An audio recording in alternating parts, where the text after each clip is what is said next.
Bonjour à tous, donc on va démarrer et bienvenue pour ce nouveau sujet des 1 heure pour l'autonomie. Alors je suis désolée, j'ai pas beaucoup de voix. Je vais essayer d'être la plus compréhensible possible. Donc aujourd'hui, on va vous parler du parcours de scolarisation des enfants en situation de handicap. Et pour vous présenter le sujet, on a le plaisir d'accueillir Cécile Holbeck, qui est donc enseignante spécialisée mise à disposition par l'Éducation nationale pour la MDPH. Mais avant de lui céder la parole, je vous rappelle que ce temps d'information, il est enregistré. Donc si vous ne souhaitez pas apparaître sur la vidéo, je vous invite tout simplement à couper votre caméra. Par ailleurs, d'avance, je vous remercie de couper vos micros pour éviter de faire, des bruits de fond, parce qu'on entend parfois les claviers et cetera et donc c'est pas forcément très agréable pour tout le monde. Le support qui va vous être présenté vous sera bien évidemment transmis à l'issue de la présentation, avec le lien pour accéder à la vidéo sur YouTube. Généralement, elle est mise en ligne, d'ici 15 jours. Et vous retrouverez également avec ce lien, la possibilité d'accéder à l'ensemble des vidéos, des différents sujets qui vous ont déjà été présentés. Vous pouvez tout au long de la présentation poser des questions dans le chat.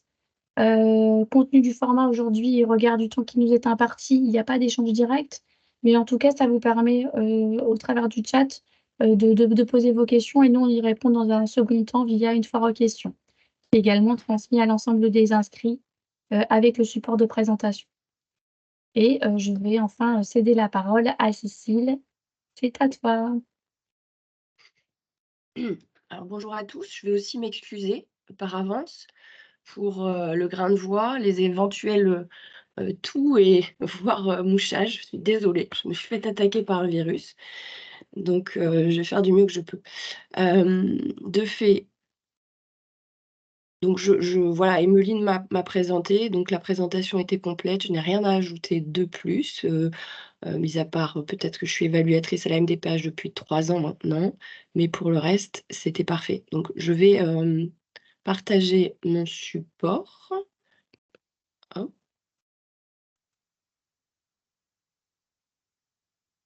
tac. J'ai pas une agilité ultime sur, l'outillage informatique, mais on devrait pouvoir y arriver. Voilà. Est-ce que c'est OK pour tout le monde? Enfin, est-ce que, C'est Emmeline, parfait, tu peux me faire Cécile. le retour? C'est Voilà, parfait. merci bien.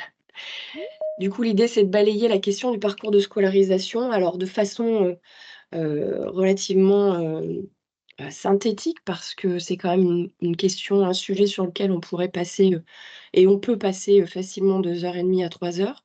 Mais l'idée, c'est d'aller, sur quelque chose de synthétique pour, vous donner une vision globale, du sujet, en tout cas sur, heu, les moyens de compensation pour les élèves en situation de handicap et la façon, dont on peut, envisager, le sujet. Donc d'abord reprendre, globalement, redéfinir ce qu'est l'école inclusive parce qu'on utilise beaucoup le mot, on utilise beaucoup le concept, mais remettre, la définition, au cœur de la question, avec quelques chiffres, et puis, les modalités de compensation qui peuvent être, octroyées par, la MDPH et comment s'articule justement le travail de la MDPH et de l'éducation nationale, parce qu'on est sur une question connexe. Ensuite, se centrer un peu plus sur le parcours de scolarisation en tant que tel avec des questions, concrètes. Quand saisir la MDPH? Comment fonctionne ce parcours de scolarisation? C'est-à-dire qu'est-ce qu'on va, retrouver à l'intérieur de ce qu'on appelle le parcours de scolarisation pour les élèves en situation de handicap? Quelles options on peut leur proposer à ces jeunes en situation de handicap? Et puis un petit zoom sur, une petite vidéo pour illustrer un propos et pour terminer sur, aussi très concrètement, à quel moment, comment on saisit la MDPH, un petit zoom sur le fameux GEVASCO, le PPS et la mise en œuvre du PPS. C'est un petit peu frustrant pour moi en tant que la base enseignante parce que je ne peux pas vous dire: «Est-ce que c'est OK pour tout le monde? Est-ce que, je peux pas avoir de feedback, donc je vais essayer de me mordre la langue. Du coup, l'école inclusive, reprendre, concrètement, la notion d'école inclusive. Donc, on peut y retrouver, précisément, hein, la définition dans le code de l'éducation. On est sur, une question d'enjeu d'égalité et de justice sociale, hein, qui sont une priorité pour l'éducation nationale. Donc, ce que nous dit le code de l'éducation, c'est que l'école inclusive, vise à assurer une scolarisation de qualité pour tous les élèves, de la maternelle au lycée, par la prise en compte de leur singularité et de leurs besoins éducatifs et pédagogiques particuliers. Si vous êtes, si vous êtes des partenaires, je pense, qui travaillent avec l'école, et je pense que vous entendez souvent cette notion de besoin éducatif particulier. Alors, plus besoin éducatif particulier que besoin éducatif et pédagogique particulier, dit BEP aussi à l'éducation nationale.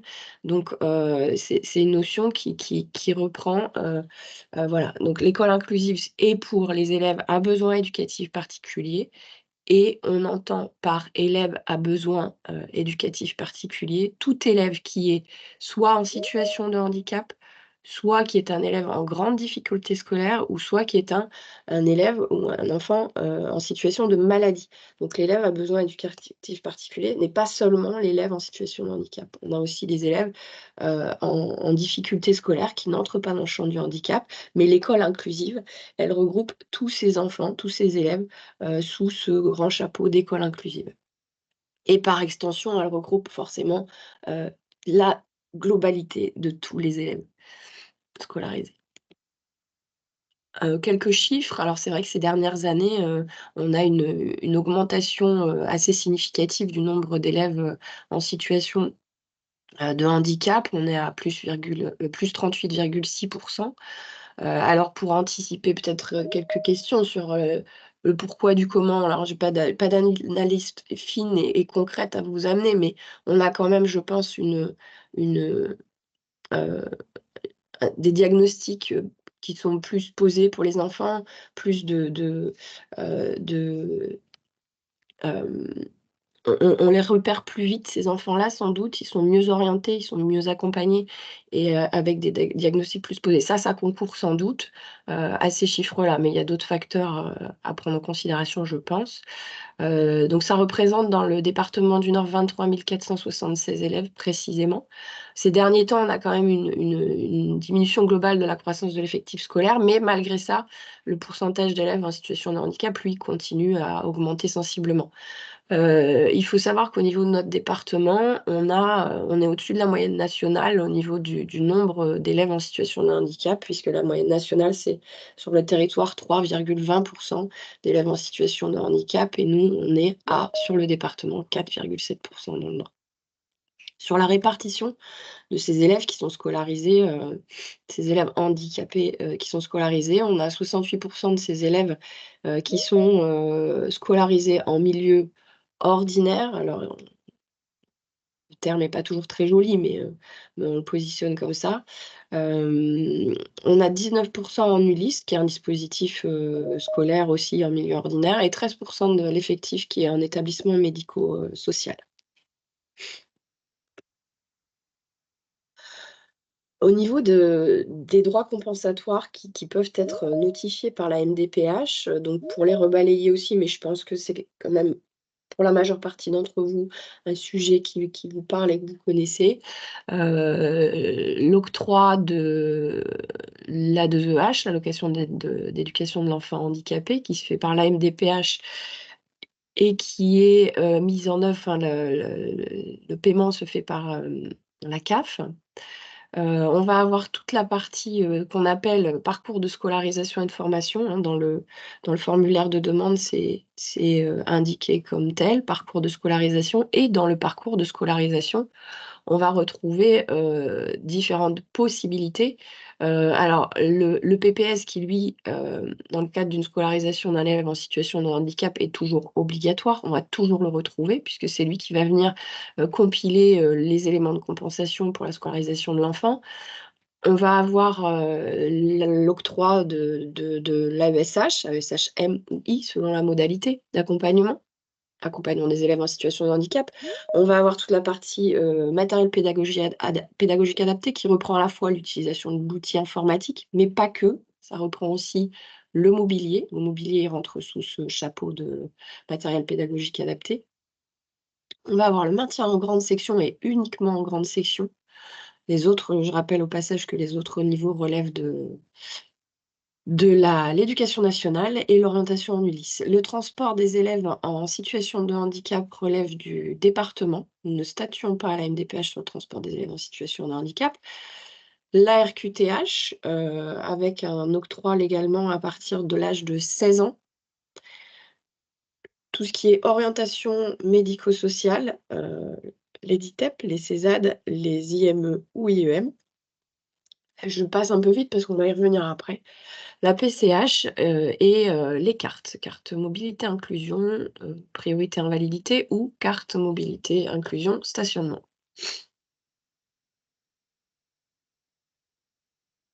Alors concrètement, comment s'articule, la coopération entre la MDPH et l'éducation nationale? Puisque c'est ce qu'on disait, on est quand même sur des sujets connexes où, la MDPH et l'éducation nationale, travaillent ensemble et coopèrent.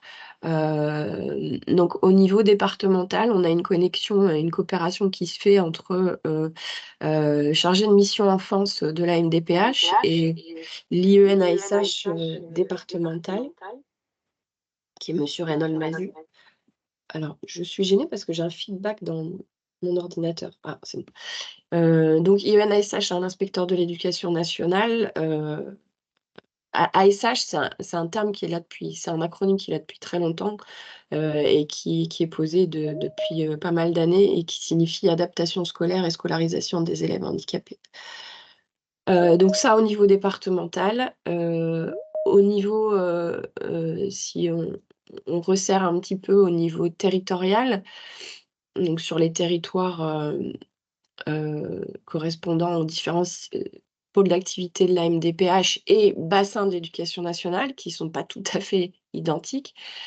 Mais en tout cas, il y a une coopération qui se fait à ce niveau-là entre les responsables des pôles au niveau de la MDPH, et qui sont en communication avec les IEN ASH de bassin cette fois. Donc de mémoire, il y a 5 bassins à l'éducation nationale.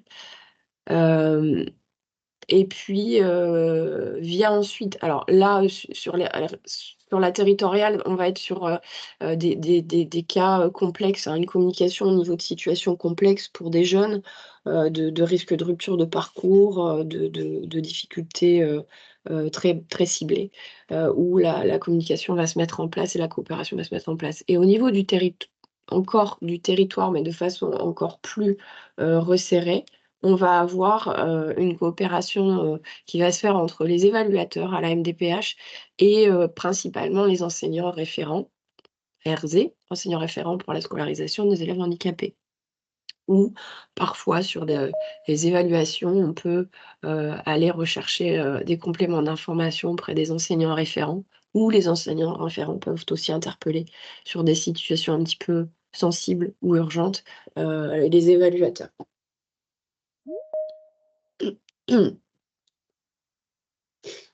Alors,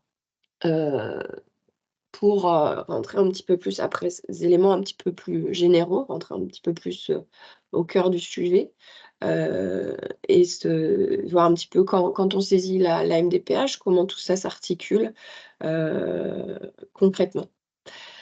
La MDPH se saisit à partir du moment où le droit commun, puisque la MDPH est subsidiaire à ce droit commun, à partir du moment où le droit commun, les réponses du droit commun, sont insuffisantes. Et c'est à ce moment-là que la MDPH peut être sollicitée avec l'idée d'aller, interroger, des nouvelles, éventuelles solutions, pour l'enfant, soit déjà en situation de handicap ou soit en présomption de situation de handicap, hein, dans le cadre des premières demandes. Donc c'est à ce moment-là que la MDPH peut être, saisie. La sollicitation, de la MDPH, de toute façon, est toujours le préalable, nécessaire à la mise en place du PPS. Elle est toujours saisie, la saisine de la MDPH se fait toujours à la main des représentants légaux de l'enfant. Alors sur, ce schéma, je vais utiliser ça. Donc je vais partir d'ici, de l'élève en difficulté et du principe qu'on va parler, d'un enfant, qui n'est pas en situation de handicap, d'une première demande. On part de l'idée qu'un enfant qui n'est pas en situation de handicap et qui a des difficultés, à l'école, c'est un enfant pour lequel, l'éducation nationale se doit, de mettre en place, des solutions des propositions de solutions de droit commun. Donc pour ça, l'éducation nationale a à sa main tout un outillage, hem, qu'elle va, mettre en œuvre. Donc on a tout ce qui est adaptation pédagogique, le PPRE, projet personnalisé de réussite éducative. Elle peut solliciter le RASED, qui est le réseau d'aide, avec des enseignants spécialisés, réseau d'aide qui peut intervenir auprès des élèves en difficulté. Mettre en œuvre un PAI, ou un PAP, qui sont alors pour le PAI plus pour, un projet, qui est plus pour les difficultés, d'ordre médical, les problématiques médicales, les traitements nécessaires et le PAP qui lui est visé, le plan d'accompagnement personnalisé qui lui est monté et validé par un médecin scolaire dans le cadre de troubles des apprentissages plutôt.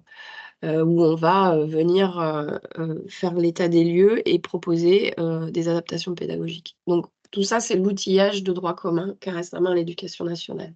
C'est ce qui doit d'abord être mis en œuvre avant, de passer à l'étape, suivante qui bien souvent est l'étape, questionnement de la MDPH, saisine de la MDPH. Cet outillage, il est mis, en œuvre sous couvert d'une équipe éducative. Donc ça, c'est la première instance quelque part, hein. L'équipe éducative, c'est à minima, c'est toujours le directeur ou la directrice d'école, l'enseignant, les parents, représentants légaux de l'enfant, heu et l'enfant aussi, selon, les modalités choisies. Où, on va faire l'état des lieux, sur, les appuis, de l'enfant à l'école, sur ses difficultés et de ces constats, ce qu'on va décider de mettre en œuvre. Est-ce qu'on va d'abord construire un PPRE et dans ce PPRE, bah, voilà, qu'est-ce qu'on décide? Une réduction de temps d'écrit, de quantité d'écrit, ou un aménagement d'emploi du temps, voilà. On va formaliser les propositions pour améliorer, le cadre de scolarisation de l'enfant et permettre de pallier les difficultés. L'équipe éducative formalise tout ça, c'est mis en œuvre, et au besoin réajusté. Si ça fonctionne pas, on peut réinterroger le droit commun. Mais si vraiment ça ne fonctionne pas, à ce moment-là, quand on a épuisé pas mal de solutions, de l'ordre du droit commun, on va, à ce moment-là la famille va pouvoir, si elle le souhaite, saisir la MDPH à l'aide du GEVASCO première demande. Donc avec mon curseur, j'en suis là. Alors souvent, ce sont des jeunes des enfants ou des jeunes qui ont quand même, des accompagnements thérapeutiques, hein. C'est assez rare que ces jeunes en difficulté n'aient pas du tout, ça peut arriver, de suivi thérapeutique, et d'accompagnement de première ligne ou, en libéral. Donc, une fois que le GEVASCO est rempli avec un dossier de demande auprès de la MDPH, il arrive dans nos services et à ce moment-là, l'évaluation, va, permettre d'indiquer si le jeune relève bien du champ du handicap, si le jeune est bien en situation de handicap, l'enfant est bien en situation de handicap, ou pas. Il peut arriver que finalement, les éléments, indiquent que non, on reste dans l'ordre de la difficulté scolaire.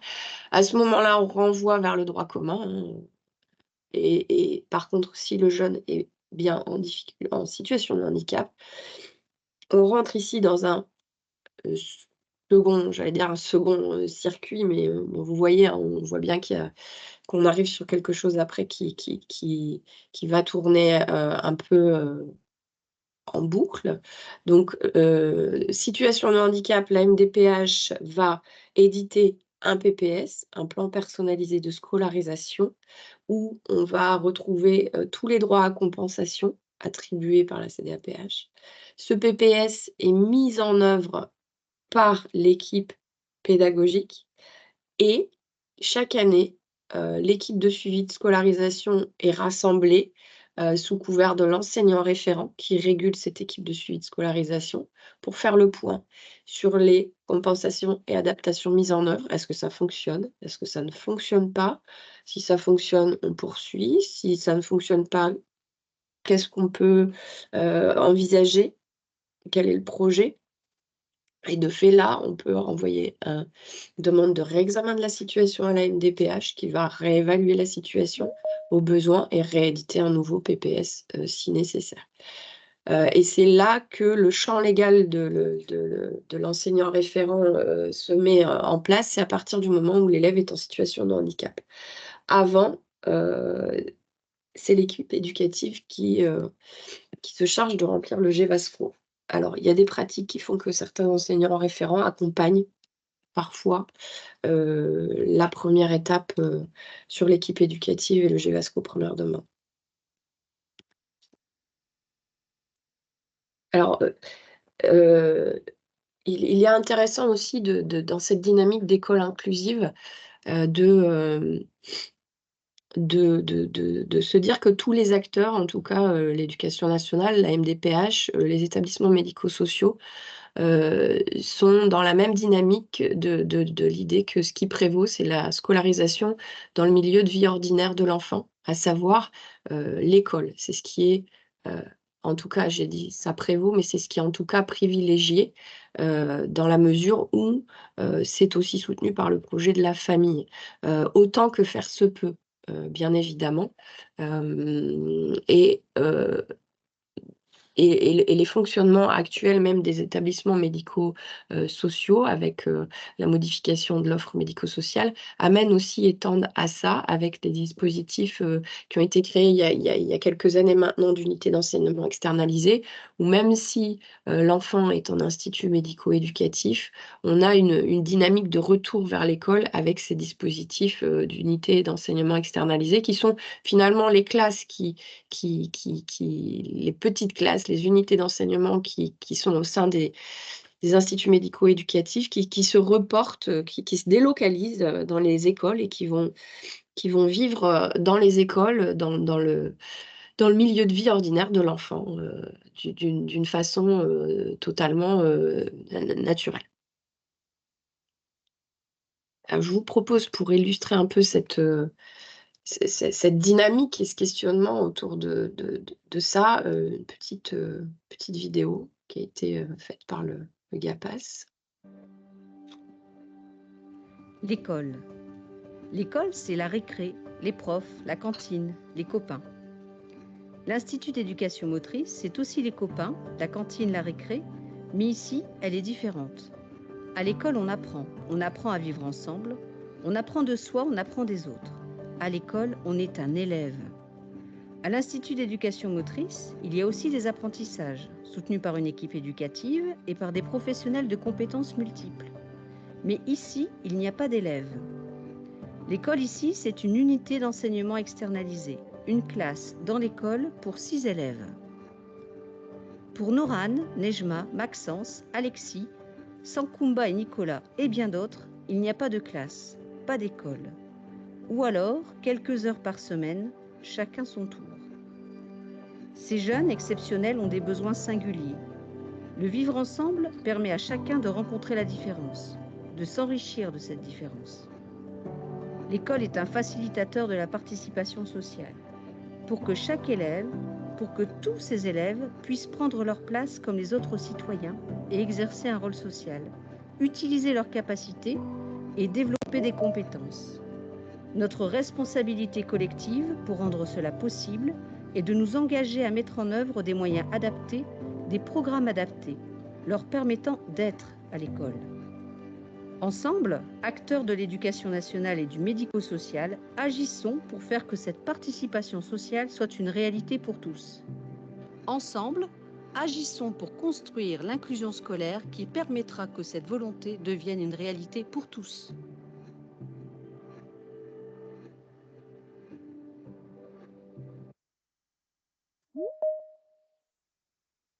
Ah, alors je suis repassée en mode,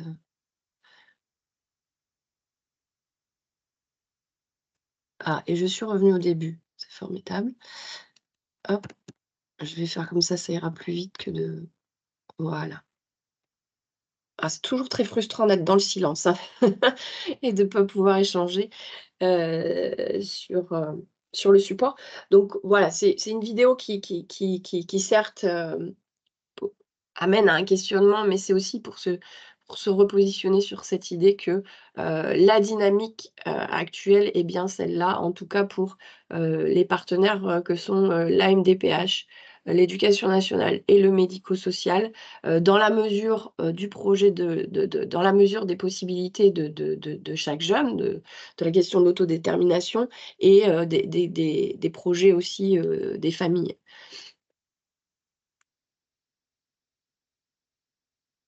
Pour rebalayer toutes les modalités de scolarisation possibles pour les jeunes en situation de handicap, je vous propose cette slide alors où on reprend la globalité de ce qu'il est possible d'envisager en termes d'orientation pour les jeunes en situation de handicap. Alors, au niveau de l'école dite ordinaire, de la classe, on peut avoir, donc ce que j'ai déjà dit tout à l'heure, on aura toujours la notification d'un PPS, le projet personnalisé de scolarisation, qui formalisera les adaptations pédagogiques nécessaires pour l'enfant ou le jeune, pour l'élève. On aura la possibilité de mettre en place un accompagnement humain auprès de l'élève en situation de handicap, avec des modalités différentes. Il pourra être mutualisé ou individualisé. On a le MPA, matériel pédagogique adapté. J'ai déjà souligné le fait tout à l'heure que ça reprenait à la fois l'outillage informatique, ce qui est le plus fréquent, mais aussi le mobilier et le maintien en maternelle, uniquement en fin de cycle 1, donc la grande section. Et ça a été dit aussi tout à l'heure, mais je le repose, le fait que tout autre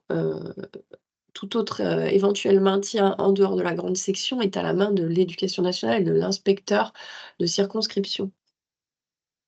Alors, juste pour poser de la compréhension, en fait, il faut savoir que le maintien en grande section se faisait à l'époque de l'école maternelle qui n'était pas obligatoire. Elle l'est depuis plusieurs années maintenant.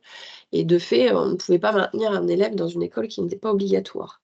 Donc, pour les élèves en situation de handicap, le fait de passer une année supplémentaire sur cette école non obligatoire passait par une notification de la MDPH. L'école est maintenant obligatoire maternelle, mais c'est resté quand même à la main de la MDPH. Pour l'explication. On a ensuite des dispositifs inclusifs en milieu ordinaire, dans les écoles, dans les collèges, dans les lycées aussi.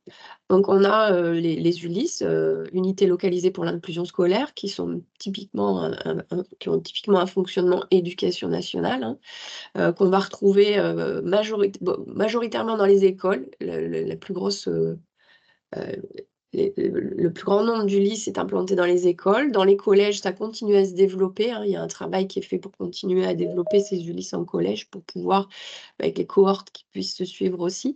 Et dans les lycées, il y en a aussi beaucoup moins, mais c'est pareil, il y a une dynamique de développement qui se pose au fur et à mesure. Donc là, l'Éducation nationale travaille à développer les ULIS dans les collèges et dans les lycées. On a les DAM, qui sont un dispositif purement départemental, pas un dispositif national, dispositif d'accueil autisme maternel, qui sont un peu précurseurs finalement des UEMA. Donc c'est une classe qui est dans une école maternelle, qui fonctionne alors à mi-temps, la particularité, et qui est soutenue par un plateau technique d'un établissement médico-social. Il y a un partenariat avec un établissement médico-social et une enseignante spécialisée sur la classe pour les enfants autistes. Il y en a, je pense, 8 de dames sur le département. On a ensuite les U2E, les unités d'enseignement externalisées, que j'ai rapidement évoquées tout à l'heure, qui sont, comme je l'ai dit, l'exportation, la délocalisation des unités d'enseignement, des classes, des classes finalement, des établissements médico-sociaux, puisque les établissements médico-sociaux ont des postes d'enseignants spécialisés de l'éducation nationale mis à disposition. dans leurs institutions, dans leurs locaux. Et de fait, les enseignants, alors les U2E, on doit être à 4-5 ans, 5 ans à peu près, au 6 même, vraiment d'existence, de développement. Et auparavant, l'enseignant spécialisé, il restait uniquement dans l'établissement médico-social où il faisait la classe. Donc là, on exporte, on délocalise et la classe se fait au sein d'une école. Et l'idée, c'est que les prises en charge thérapeutiques puissent se faire aussi dans l'école et qu'il y ait des projets qui se développent avec l'école, des projets autour de thématiques, tout ce qui est de la vie de l'école, hein, le carnaval, la photo de classe, et puis aussi des inclusions dans les classes. Les UEMA et les U2EA vont finalement fonctionner un petit peu de la même manière que les U2E. Ce sont des unités d'enseignement qui sont portées par des établissements médico-sociaux, à la seule différence que les enfants ne vont pas du tout dans l'établissement médico-social, ils sont uniquement sur ce dispositif dans l'école. Et voilà, ça fonctionne de la même manière, un enseignant spécialisé, un plateau technique avec des prises en charge thérapeutiques, des éducateurs au sein de l'école, pour aller créer des inclusions, créer du travail en commun avec les autres classes de l'école, et puis tous les temps de vie, les récréations, les repas, voilà. Et enfin, on a les DAR, enfin je dis les DAR dans le Nord pour l'instant, on n'en a qu'un qui est dans le Valenciennois, Saint-Amand, je crois, qui est le dispositif d'autorégulation qui est destiné aux élèves autistes, et qui est un dispositif vraiment global dans l'établissement scolaire, porté par un établissement médico-social aussi, où l'équipe de médico-social s'implante dans l'école ou le collège et travaille à la fois avec les enfants autistes, mais avec tous les enfants finalement, avec une disposition des locaux qui permet d'avoir des salles d'autorégulation pour quand il y a des trop-pleins, quand il y a des choses à retravailler ou besoin de plus de calme, besoin de retour sur soi. Voilà, ça fonctionne un petit peu comme ça, les DAR. Mais là, on n'en a qu'un sur le Valenciennois.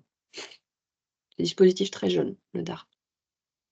Enfin, on va avoir les établissements médico-sociaux, hein, je pense que vous connaissez tous, les IME, les IEM. Qu'on espère un jour voir aussi fonctionner en dispositif intégré, appelé alors CESAD, et puis les DITEP, eux, qui fonctionnent déjà en dispositif intégré, hein, des dispositifs intégrés des instituts thérapeutiques, éducatifs et pédagogiques, donc qui regroupent à la fois le CESAD ITEP et l'ITEP, l'institut en tant que tel, sous une même notification, et qui permettent plus d'agilité pour les usagers et les professionnels. Et puis l'ensemble des CESAD. Alors quand on remonte vers le haut, ici, sur la 3e colonne, on voit une petite sortie de nos établissements médico-sociaux en direction du milieu ordinaire, puisqu'il y a quelques années, ont été créés, il y a 3 ans, je pense, ont été créés les EMAS, les équipes mobiles d'appui à la scolarité, qui sont de petites équipes issues du médico-social et portées par le médico-social, hein. Souvent, ils sont 2 ou 3 dans une EMAS, à minima un psychologue et un éducateur. Et qui peuvent être, cette équipe peut être interpellée par les écoles. Donc la saisine se fait par l'Éducation nationale pour venir demander une observation et des conseils sur des situations d'enfants en situation de handicap ou non. Mais en tout cas, pour des situations complexes de gestion, et où l'éducation nationale peut demander un appui du médico-social, en tout cas en termes de conseils d'adaptation qui peuvent être de l'ordre d'adaptation matérielle, d'adaptation voilà, de pratiques diverses et variées, mais plus qui viennent du médico-social. Et par contre, les EMAS ne sont pas dans l'accompagnement des élèves, ils sont pour l'instant dans l'accompagnement des équipes.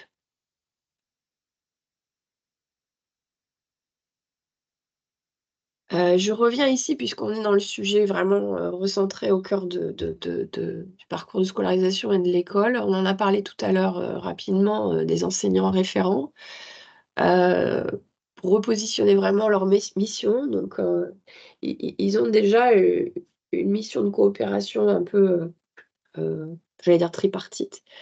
Ils ont tout un travail de coopération qui se fait, avec, les partenaires, les familles et les établissements scolaires, déjà. Avec les familles, ils sont là pour, les accompagner, les accueillir, les informer aussi, hein, sur les possibilités, hem, pour leur enfant, sur les orientations possibles, sur, les établissements de secteur, sur, les établissements médico-sociaux de secteur, voilà, ils ont d'abord cette mission-là, et par là même, c'est par là même aussi qu'ils contribuent à une meilleure scolarisation, hein, de ces élèves en situation de handicap. Ils peuvent accompagner aussi les familles à remplir les dossiers de demande, auprès de la MDPH, dans cette mission d'accueil et d'information. Ils ont aussi un rôle de personnes ressources dans les établissements scolaires auprès de leurs collègues, pour, les accompagner dans la scolarisation des élèves en situation de handicap, hein, puisque ce sont des enseignants spécialisés. Donc ils peuvent être personnes ressources, sur les questions à la fois d'orientation, mais aussi sur des questions, de besoins d'adaptation et de compensation. Et puis, ils travaillent aussi, avec les partenaires, puisqu'on l'a vu tout à l'heure, hein, ils sont, des interlocuteurs privilégiés pour les évaluateurs à la MDPH. Heu et ils font aussi, le lien entre, les inspecteurs de l'éducation nationale, les écoles, les familles, heu et la MDPH aussi. Enfin, leur plus grosse mission, j'ai envie de dire, puisque c'est en tout cas celle qui est la plus connue, des partenaires et des familles, c'est la personne qui va, réunir et animer, l'équipe de suivi de scolarisation, heu et heu et vérifier, la bonne mise en œuvre, du PPS.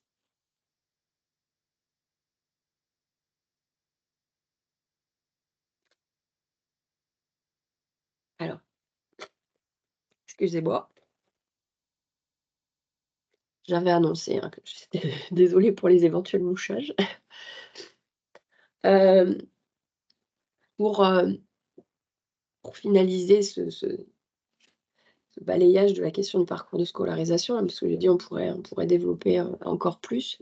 Heu, la question ça va être de savoir comment concrètement on saisit la MDPH et le PPS, puisque je l'ai évoqué déjà plusieurs fois, hein, de faire un zoom un peu plus précis sur, le PPS et ce qu'il est et comment il est mis en œuvre.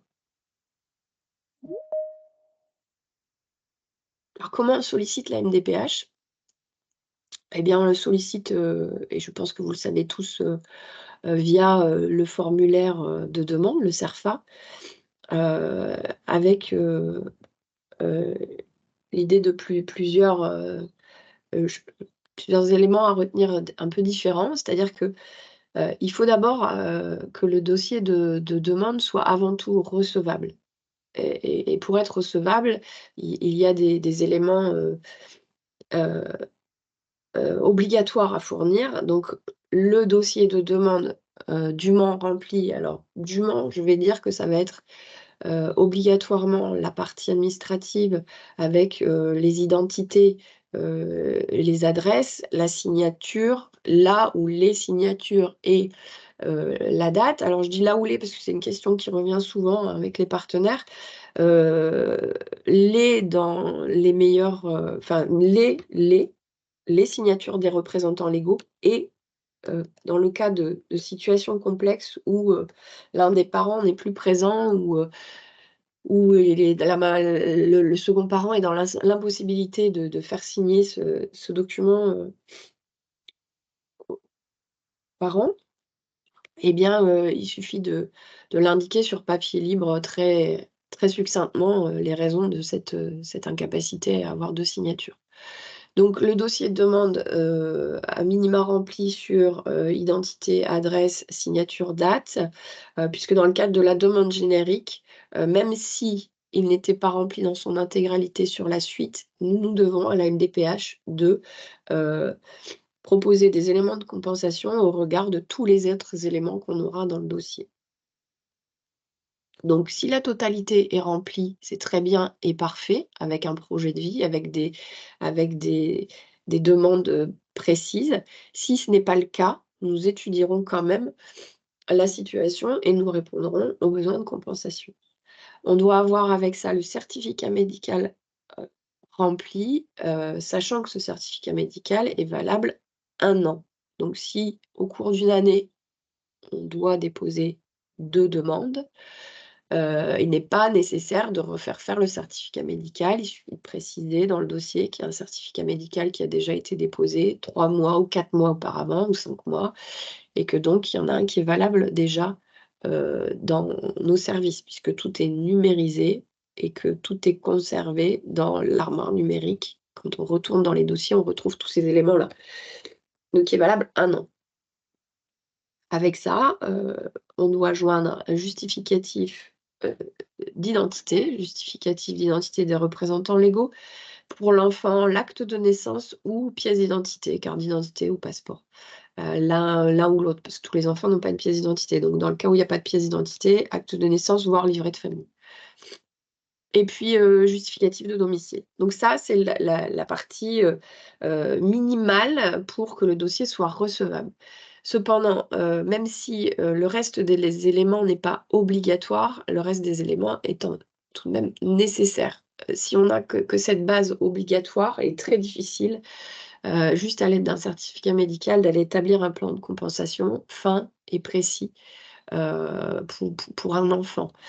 Donc, ce à quoi il faut joindre, c'est pourquoi il faut joindre au dossier les éléments médicaux et paramédicaux, complémentaires, hein, tout ce qui est compte rendu de suivi, thérapeutique, s'il y a des suivis en libéral, tout ce qui est, bilan, compte rendu, de suivi qui peuvent être faits, en CAMS, en CMP, ou alors des suivis, de spécialistes au CHR, voilà, tout ça, on joint en dossier. Alors ce qui est récent, pas besoin de remonter, ce qui est relativement récent.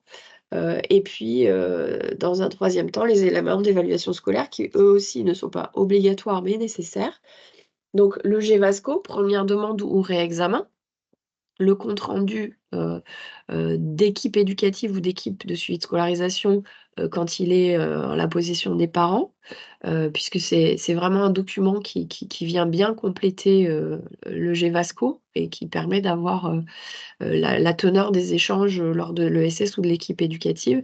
Et puis on peut aussi éventuellement joindre des travaux d'enfants s'ils sont significatifs, hein. Souvent on va penser aux dysgraphies par exemple. Mais pareil, des éléments ciblés, hein, dans les travaux d'enfants qui prennent sens, en tout cas, qui peuvent prendre sens dans l'évaluation. Dans ces éléments donc, non obligatoires mais nécessaires, on l'a évoqué dans les pièces scolaires, nous avons le GEVASCO, donc c'est l'occasion de faire un petit zoom sur cette pièce, indispensable, à l'évaluation du parcours de scolarisation. Parce que sans ça, même si c'est pas obligatoire, c'est nécessaire et même indispensable parce que ça va reprendre vraiment tous les éléments de situation de la scolarisation de l'enfant, et donner une photographie, hein, de ses difficultés, dans ce milieu de vie et de fait de ses besoins de compensation. Donc le GEVASCO qui est le guide d'évaluation des besoins de compensation en matière de scolarisation, hein, qui est un extrait du document, du GEVA, d'évaluation des besoins de compensation des personnes handicapées.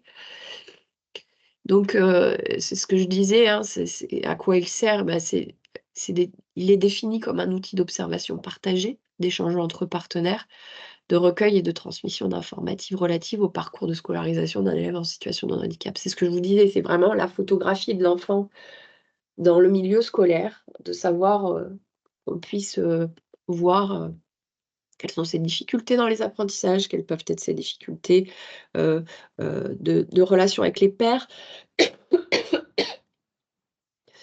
Quels sont, ses points d'appui aussi, hein.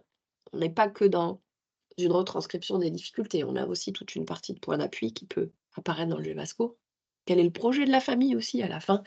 On a un encart, sur, l'expression de la famille, sur l'expression des professionnels, donc c'est vraiment un document qui fait cette photographie-là et qui est indispensable. Il existe sous 2 formes. On a le GEVASCO première demande, alors la forme est relativement la même, hein, à 2 ou 3 pages près, puisque dans le GEVASCO réexamen, on va avoir une petite partie supplémentaire qui vient, faire un petit peu, interroger, ce qui est déjà mis en place, finalement. Donc Sur la première demande, on a des éléments un petit peu en moins. Ce sont pour les élèves qui n'ont pas encore de PPS, qui ne sont pas encore entrés qui ne sont pas encore reconnus comme élèves en situation de handicap. Et c'est ce qui va nous permettre à la MDPH aussi de venir attester de cette entrée dans le champ du handicap. En tout cas, pour ce qui est de la compensation scolaire, venir étayer tout ça. Le réexamen, donc les élèves qui ont déjà un PPS, ce pourquoi il y a un regard sur ce qui a été mis en œuvre et qui va permettre de revoir la situation s'il y a des besoins complémentaires nécessaires ou un renouvellement de la situation. Qui le remplit? Alors dans le cadre de la première demande, il faut savoir que c'est l'équipe éducative qui le remplit, donc c'est l'enseignant avec l'aide si besoin ou en tout cas la validation du directeur d'école. Et dans le cadre du PPS, il est aussi renseigné par l'enseignant ou les professeurs dans le second degré, mais souvent c'est un professeur, souvent c'est peut-être le professeur principal ou voilà, ça dépend des fonctions dans les établissements. Et la différence, c'est que lors de la réunion de SS, l'enseignant référent va compléter aux besoins GEVASCO s'il y a des parties où il y a des choses dans l'échange, lors de l'échange qui sont dites et qui sont intéressantes à insérer, il va compléter ce GEVASCO et puis il va aussi rédiger ce compte rendu d'équipe de suivi de scolarisation que vous pouvez joindre au dossier de demande. C'est ce que je disais précédemment. Pour les parents, toute cette démarche de GEVASCO, de SS, l'idée c'est que les parents doivent être présents en ESS. C'est une instance obligatoire où ils sont conviés. Ils peuvent se faire accompagner ou représenter s'ils ne peuvent pas être présents. Et leur avis aux parents est incontournable. C'est pourquoi dans le GEVASCO, on a cette partie sur la dernière page où les parents peuvent s'exprimer. Il y a les 2 derniers petits encarts. Le premier, c'est l'expression des parents et ensuite l'expression de la famille. Il n'est pas du tout gênant que les parents et l'équipe pédagogique n'aient pas le même avis. Ça peut tout à fait apparaître sur le GEVASCO. C'est ensuite la MDPH qui va faire son travail d'évaluation et venir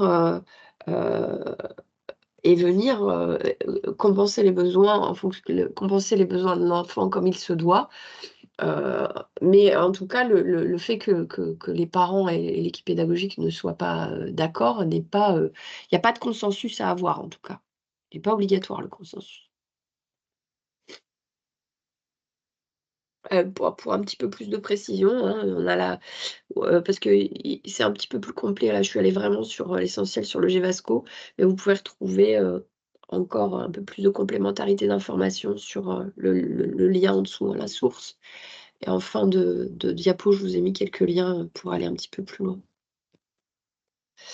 Du coup, le PPS, pour résumer un petit peu ce fameux PPS, ce projet personnalisé de scolarisation, il concerne les enfants dont la situation répond à la définition du handicap et pour lesquels la MDPH a émis un avis sur la situation et sur la présence de besoins en lien avec la scolarité. Il fait partie du plan personnalisé de compensation, puisque la MDPH, quand l'enfant ou le jeune est en situation de handicap, va excusez-moi, je commence à chercher mes mots, va émettre un plan personnalisé de compensation, va construire un plan personnalisé de compensation, on va retrouver l'ensemble des droits proposés, octroyés, c'est-à-dire à la fois les droits financiers, ça peut être les cartes et puis on va retrouver dedans le PPS qui est un volet de ce plan personnalisé de compensation. Et finalement, ce PPS, c'est lui qui coordonne toutes les modalités de déroulement de la scolarité, c'est-à-dire on va y retrouver les orientations, si on a besoin d'un ESH ou pas, et puis les actions pédagogiques, le temps supplémentaire, le tutorat, les aménagements spécifiques, les aménagements au niveau du sport, le besoin de matériel pédagogique adapté. Voilà, tout ça, ça va se retrouver dans ce PPS. Et on le redit encore une fois, ce PPS favorisera, tant que faire se peut, le milieu ordinaire. Visuellement, ça c'est, si vous vous rappelez tout à l'heure du schéma, j'allais dire du triptyque, hein, de mes 3 colonnes là qui reprenaient, les orientations possibles, on est sur, voilà, c'est une autre forme visuelle où ce PPS, c'est ce que je vous disais, il va venir poser précisément les orientations en lien avec la scolarité ou une orientation médico-sociale, un besoin d'AESH, besoin de matériel pédagogique adapté, et c'est tout ce qu'on va retrouver, à l'intérieur. Concernant la mise en œuvre du PPS, puisque la MDPH va éditer ce PPS, la mise en œuvre revient, elle, à l'équipe pédagogique. Elle revient à l'école finalement. C'est l'école qui a pour obligation de mettre en œuvre ce PPS. Donc si difficulté il y avait dans la mise en œuvre du PPS, c'est-à-dire dans la mise en œuvre des adaptations, qu'elles soient par exemple pédagogiques, si ça posait problème, les représentants légaux de l'enfant doivent d'abord se rapprocher de l'établissement scolaire ou de l'enseignant référent, dans un premier temps. Interroger l'équipe, pourquoi c'est pas mis en œuvre, comment ça se fait, qu'est-ce qu'on peut faire, qu'est-ce qui pose problème.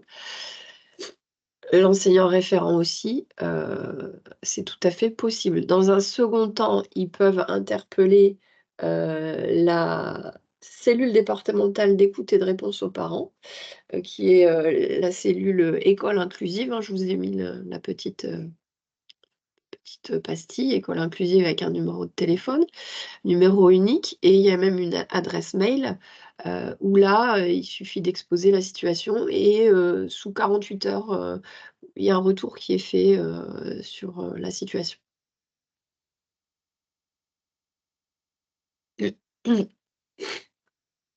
Pour aller plus loin, je vous propose quelques sites intéressants.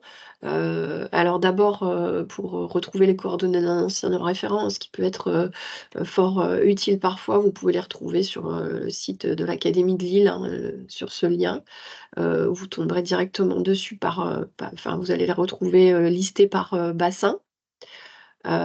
Et puis il y a un site qui est très intéressant aussi, édité par l'Académie de Lille et qui est très complet, où vous allez retrouver vraiment, alors vous retrouverez une seconde fois les enseignants référents, ça c'est possible, mais vous allez aussi retrouver beaucoup de, alors il y a des décrets, il y a des textes, mais il y a aussi des présentations de dispositifs spécifiques, tels que Respire par exemple, ou des dispositifs pour les enfants HPI.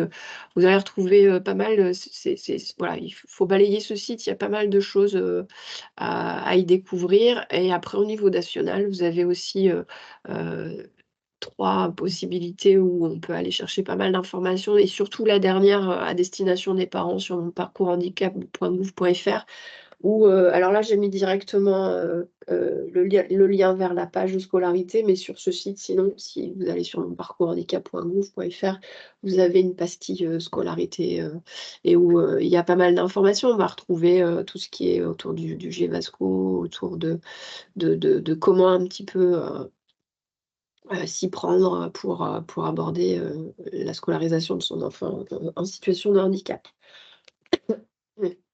Alors, j'ai tenu le timing, il est 11h57. Dans la frustration totale de ne pas pouvoir échanger avec personne. Mais j'espère que j'ai été claire, en tout cas, dans mon propos. En tout cas, un grand merci Cécile, effectivement, tu as été très claire et bravo pour ce timing, effectivement, les plus parfaits. En tout cas, il me reste à vous souhaiter une bonne fin de journée. Karine Martin, qui n'a pas pu être présente aujourd'hui, se joint également à moi. Et bien évidemment, je vous le rappelle, l'ensemble des supports vous seront envoyés après la fin de cette présentation. On répondra à la FAQ, à la foire aux questions, parce qu'effectivement, il y a quelques questions. Donc, on la construira avec Cécile et on vous souhaite du coup une bonne fin de journée et à bientôt. Merci, au revoir.